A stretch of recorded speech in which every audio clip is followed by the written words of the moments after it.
Hello दोस्तों, स्वागत है आप सभी का एक बार फिर से मेरे YouTube चैनल पे। दोस्तों, आज की इस वीडियो में हम लोग पढ़ने वाले हैं क्लास 10th का थ्योरम 6.1, जिसे हम लोग कहते हैं बेसिक प्रोपोर्शनैलिटी थ्योरम यानी बीपीटी थ्योरम या फिर थेल्स थ्योरम। तो इस वीडियो में हम लोग सीखेंगे इसे आसानी से आप कैसे प्रूव कर सकते हैं और कैसे इसे अपने एग्जाम में आसानी से सॉल्व करके आएंगे, इन्हीं सब चीजों के बारे में। तो चलिए शुरू करते हैं। तो सबसे पहले हम लोग देखते हैं इस थ्योरम का स्टेटमेंट क्या है। थ्योरम का दोस्तों स्टेटमेंट कहता है if a line is drawn parallel to one side of a triangle to intersect the other two side in distinct points, the other two sides are divide in same ratio. इसका क्या कहने का मतलब है, इसको समझिए। थ्योरम का जो स्टेटमेंट है वो ये कह रहा है कि अगर एबीसी एक ट्रायंगल है या कोई भी ट्रायंगल होगा, उसमें किसी एक साइड के पैरेलल अगर एक लाइन खींचा जाए, जैसे मान लीजिए यहाँ पे डीसी के पैरेलल डीई लाइन हम लोग खींचे हैं, तो ये जो लाइन है अदर दो साइड यानी ए बी और ए सी को डिस्टिंक्ट पॉइंट डी और ई पर इंटरसेक्ट करेगा और ए डी बटा डी बी जो होगा वो इक्वल होगा ए ई बटा ई सी को। यही बोला है कि other two side are divide in the same ratio, यानी कि ए डी बटा D B is equal to होगा ए ई बटा ई सी का। तो इसे हमें प्रूफ करना है इस थ्योरम में। तो सबसे पहले हमको जो गिवन होता है उसे लिखेंगे। तो गिवन क्या है दोस्तों, ट्रायंगल एबीसी में ABC where DE parallel to BC, ये हमको दिया हुआ दोस्तों गिवन है।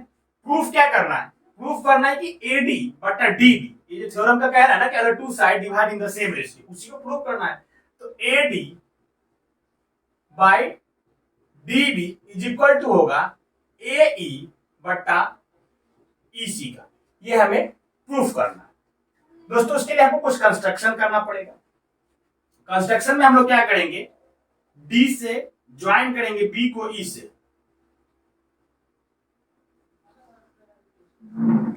और ज्वाइन करेंगे डी को सी से, और उसके बाद दोस्तों डी से परपेंडिकुलर ड्रॉ करेंगे डीएम किस पे, एसी पे, और ई से एक परपेंडिकुलर ड्रॉ करेंगे ई से परपेंडिकुलर दोस्तों ड्रॉ करेंगे ई एन ए बी पे। ये कंस्ट्रक्शन दोस्तों हम लोग कर दिए, तो इसे अब हम लोग लिख देते हैं। तो सबसे पहले क्या किया दोस्तों, ज्वाइन किए बीई को, तो लिखिए ज्वाइन बीई एंड डीसी। उसके बाद क्या किया दोस्तों, ड्रॉ किए perpendicular, draw DM perpendicular to AC. ये डी से एम परपेंडिकुलर किस पे खींचा गया है, एसी पे, तो DM perpendicular to AC and E N perpendicular किस पे है, एबी पे, तो लिखेंगे and E N perpendicular AB. तो ये दोस्तों हमारा कंस्ट्रक्शन हो गया इसको प्रूफ करने के लिए। तो आप इसको नोट कर लीजिए इतना, हम क्योंकि इसको इरेज करेंगे ताकि हम प्रूफ कर सके, क्योंकि ये स्पेस थोड़ा कम है इसके लिए। तो दोस्तों हमें जो प्रूफ करना है हम उसे सिर्फ नोट कर लिए हैं, बाकी जो कंस्ट्रक्शन था और गिवन उसे हम इरेज कर दिए थोड़ा स्पेस के कारण। अब हमको प्रूफ क्या करना है कि एडी बटा डीबी। आप इस फिगर को देखेंगे तो एडी यहाँ पे है और डीबी यहाँ पे है, तो एडी हमारे पास इस ट्रायंगल में आ सकता है, ट्रायंगल एडीई में एडी हमको मिल जाएगा और ट्रायंगल डीबीई में डीबी मिल जाएगा। तो अगर हम ये ट्रायंगल और ये ट्रायंगल ले तो हमको ये रेशियो और ये रेशियो मिल जाएगा। कैसे, तो पहले क्या करेंगे, और रेशियो निकाला क्योंकि हम इसको तो दोस्तों बेस ये जो है ये साइड एडी तभी ले सकते हैं ना कि जब हम इसका एरिया लेंगे। तो हम पहले क्या करेंगे, ये ट्रायंगल एडीई का एरिया लेंगे, तो लिखिए एरिया ऑफ ट्रायंगल,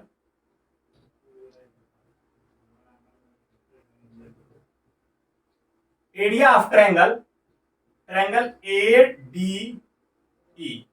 तो एरिया ऑफ ट्रायंगल एडीई, अब एडीई का एरिया लेंगे चूंकि हमको एडी चाहिए। तो दोस्तों एडीई का जब आप एरिया निकालेंगे तो उसके लिए देखिए, अगर हम एडी बेस मानते हैं, क्या एडी बेस मानते हैं, तो इसके अपोजिट जो बेस है वो साइड के अपोजिट जो वर्टेक्स है ई से अगर परपेंडिकुलर जो ड्रॉ किया गया वही उसका क्या हो जाता है, हाइट होता है। किसी भी ट्रायंगल में अगर ऐसा ट्रायंगल है, कोई भी ट्रायंगल हो, तो जो बेस होता है, बेस के अपोजिट जो वर्टेक्स होता है उसे परपेंडिकुलर लाइन जो ड्रॉ करते हैं वही उस ट्रायंगल का हाइट कहलाता है। तो आप देखें कि ए डी ई जो ट्रायंगल है इसमें आप बेस क्या माने हैं, एडी। अगर हम एडी बेस लेंगे तो इसके रिस्पेक्ट में क्या ई एन जो है इसका हाइट हो जाएगा।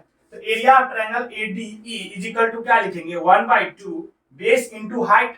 तो बेस क्या है दोस्तों, बेस इंटू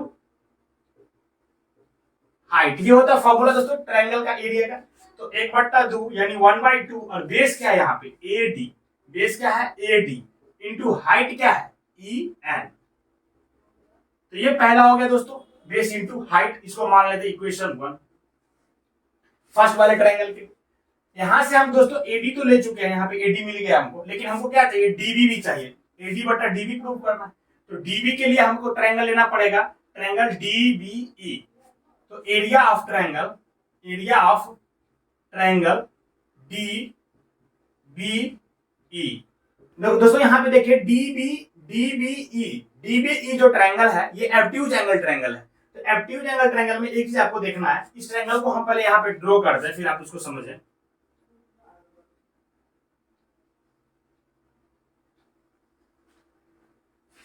अब ये ट्रायंगल है दोस्तों, अगर हमारा बेस क्या है डीबी, डी से बी ये बेस है और ये ई है पॉइंट, तो बेस के अपोजिट वर्टेक्स तो यही है ई। तो ई से हम डायरेक्ट परपेंडिकुलर ड्रॉ कर नहीं सकते इस बेस पे, तो थोड़ा बेस को आगे बढ़ाएंगे तब यहां से हम डायरेक्ट परपेंडिकुलर ड्रॉ करेंगे। तो ये जो बेस को आगे बढ़ाने के बाद परपेंडिकुलर ड्रॉ किए हैं ये इसका हाइट होगा। तो इस फिगर में आप देखें डीबी पे तो इसका बेस है नहीं, ये हाइट आ नहीं रहा, यहां से अगर परपेंडिकुलर लाइन खींचा गया है तो ये हाइट कहां बन रहा है ई एन, यानी ये ट्रायंगल डीबीई का जो हाइट है वो ई एन है। क्यों? क्योंकि ऑब्ट्यूज एंगल ट्रायंगल में हम जानते हैं दोस्तों ये 90 से बड़ा होता है, जिसका ये जो अपोजिट वर्टेक्स है बेस के उससे हम ड्रॉ किए हैं परपेंडिकुलर, तो वो लाइन थोड़ा इसको आगे एक्सटेंड करने के बाद मिला है। तो यहाँ पे देखेंगे तो डीबी से आगे थोड़ा लाइन एक्सटेंड किया गया, तब यहाँ पे ई एन जो है ये ई एन क्या हो जाएगा इस ट्रायंगल डीबीई का हाइट हो जाएगा ई एन। आप समझ गए आप, तो इसको हम लिखते हैं। तो आपको हाइट मिल गया दोस्तों, इसके लिए क्या हाइट हो जाएगा 1/2 बेस तो डीबी है, बेस क्या है डीबी इंटू हाइट क्या है ई एन। ये आपका इक्वेशन 2।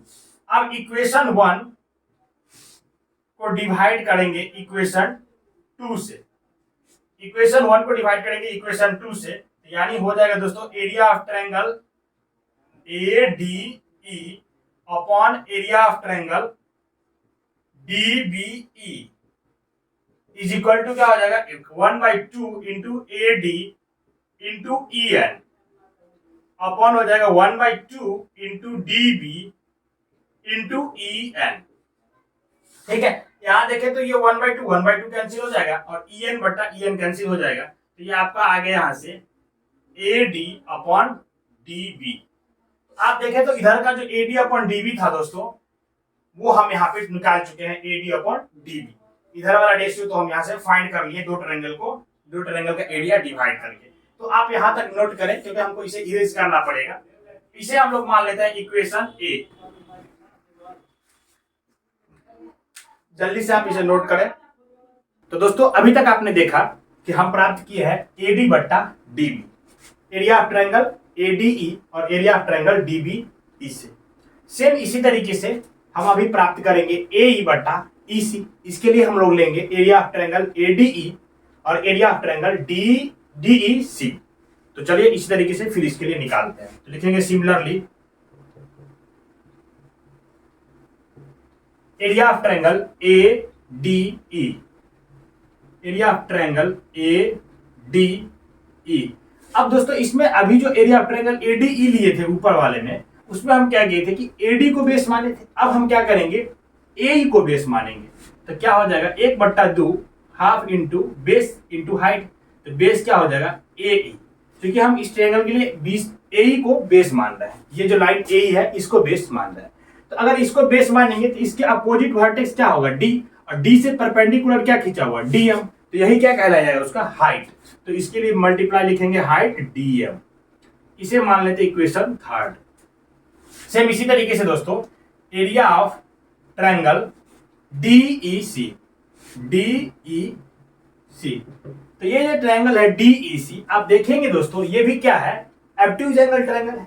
तो जब ऑब्ट्यूज एंगल ट्रायंगल है तो अगर DEC, ये जो लाइन है EC, इसका अगर ये बेस है तो इसको थोड़ा एक्सटेंड करेंगे तो D से परपेंडिकुलर लाइन जो DM खींचा गया है वही उसके लिए क्या कहलाएगा, हाइट कहलाएगा। तो एरिया ऑफ ट्रायंगल DEC के लिए हाइट क्या है, DM, क्योंकि इस ऑब्ट्यूज एंगल ट्रायंगल में वर्टेक्स जो इसका अपोजिट है, EC का जो अपोजिट वर्टेक्स है, EC का अपोजिट वर्टेक्स D, इसे डायरेक्ट हम परपेंडिकुलर इसके बेस पे नहीं ले सकते थे, इसीलिए बेस को थोड़ा एक्सटेंड करेंगे तो DM लंब जो है, DM परपेंडिकुलर जो खींचा गया है वही इसका क्या कहलाएगा, हाइट कहलाएगा। तो इसके लिए हो जाएगा 1/2 बेस क्या होगा दोस्तों, EC मल्टीप्लाई हाइट DM, इसके लिए भी हाइट हो जाएगा। ये इक्वेशन 4 हो गया। अब थर्ड को डिवाइड किया जाएगा 4 से, इक्वेशन थर्ड को डिवाइड करेंगे 4 से, तो क्या आ जाएगा दोस्तों, area of triangle ADE upon area of triangle DEC is equal to 1/2 into AE multiply DM by 1/2 EC multiply DM। तो 1/2 से 1/2 कैंसिल, DM से DM कैंसिल, तो यहां से बचेगा क्या दोस्तों, AE बट्टा में EC, AE बाय EC इधर वाले। तो आप देख रहे हैं दोस्तों, एरिया ऑफ ट्रायंगल ADE बट्टा एरिया ऑफ ट्रायंगल DBE से हमको AD बट्टा DB मिल गया, और एरिया ऑफ ट्रायंगल ADE बट्टा एरिया ऑफ ट्रायंगल DEC से हमको AE बट्टा EC मिल गया। हमको प्रूव करना है AD बट्टा DB बराबर होगा AE बट्टा EC का। तो अगर देखें तो इधर जो LHS है, अगर LHS दोनों जो डिवाइड करा ये दोनों अगर इक्वल हो जाए तो RHS भी आपस में इक्वल होगा। तो हमें ये अगर साबित कर दे कि ये जो एरिया है और ये जो एरिया का वैल्यू है इक्वल है, तो हम ये कह देंगे इसका जो ये साइड का रेशियो है वो भी सेम होगा। इसके लिए क्या करना पड़ेगा, देखिए अगर इसके लिए आपको क्या करना पड़ेगा दोस्तों, यहाँ पे देखिए एरिया ऑफ ट्रायंगल ADE जो है, एरिया ऑफ ट्रायंगल ADE इसमें भी है, तो अगर एरिया ऑफ ट्रायंगल AD है, एरिया ऑफ ट्रायंगल ADE है, दोनों सेम ही ट्रायंगल है, तो इसका तो एरिया सेम होगा। इसका मतलब अगर हम ये बता दें कि area of triangle DBE area of triangle DEC के इक्वल है, तो हम कह देंगे कि ये जो वैल्यू है इसके इक्वल है। तो अगर LHS इक्वल है दोनों का RHS भी इक्वल होगा। तो इसी को हम आगे बढ़ाएंगे, तो इसको आप इक्वेशन B मान लीजिए। उसके बाद हम दोस्तों इसको इरेज करेंगे, तो इसे आप नोट कर लीजिए, फिर आगे हम देखते हैं।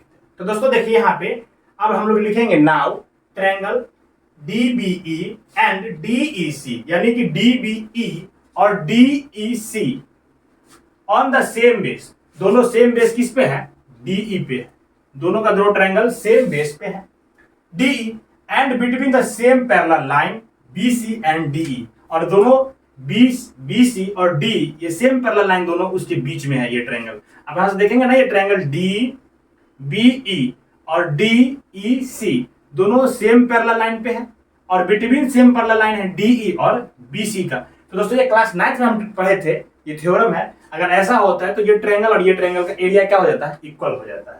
तो हम लिख दिए इसीलिए area of triangle DBE is equal to area of triangle DEC। जब भी कोई दो पैरेलल लाइन के बीच में ट्रायंगल बने और दोनों का बेस क्या हो, सेम हो, तो वो ट्रायंगल का क्या रहता है, एरिया सेम होता है। ये हम क्लास 9th में पढ़ चुके हैं। तो इसलिए हम लिख दिए area of DBE is equal to area of DEC। तो ऊपर वाला दोस्तों दोनों में सेम ही था ना, ADE, तो दोनों के लिए था ADE। अब नीचे का जो दोनों में आया था DBE इधर वाले ट्रायंगल के लिए और इधर वाले ट्रायंगल के लिए DEC, इसको हम इक्वल सिद्ध कर दिए। तो हम लिख सकते हैं hence area of triangle ADE equal to area of triangle DBE is equal to area of triangle ADE equal to क्या हो जाएगा, एरिया ऑफ ट्रायंगल DEC। तो दोस्तों अगर दोनों का बेस सेम हो गया, हम लोग दोनों का डिनोमिनेटर सेम है, डिनोमिनेटर तो पहले ही सेम है, डिनोमिनेटर दोनों में तो ADE था। यहाँ पे देखें आप ADE है और ADE है, दोनों में ये तो सेम ही ट्रायंगल है, और यहाँ ये दोनों ट्रायंगल भी सेम है, तो यानी ये दोनों भी सेम है, तो ये जो रेशियो है इस रेशियो के इक्वल होगा। तो दोनों का LHS पार्ट अगर इक्वल है तो हम लोग कह सकते हैं ना कि AD, इसीलिए ये भी इक्वल होगा, AD बट्टा DB इज इक्वल टू होगा AE बट्टा EC के। ये प्रूव हो गया, आपको यही प्रूव करना था। तो दोनों का LHS अगर इक्वल है तो RHS भी इक्वल होगा, तो AD बट्टा DB इज इक्वल टू होगा AE बट्टा EC का। तो दोस्तों इस तरीके से हम लोग थेल्स थ्योरम प्रूव कर लिए।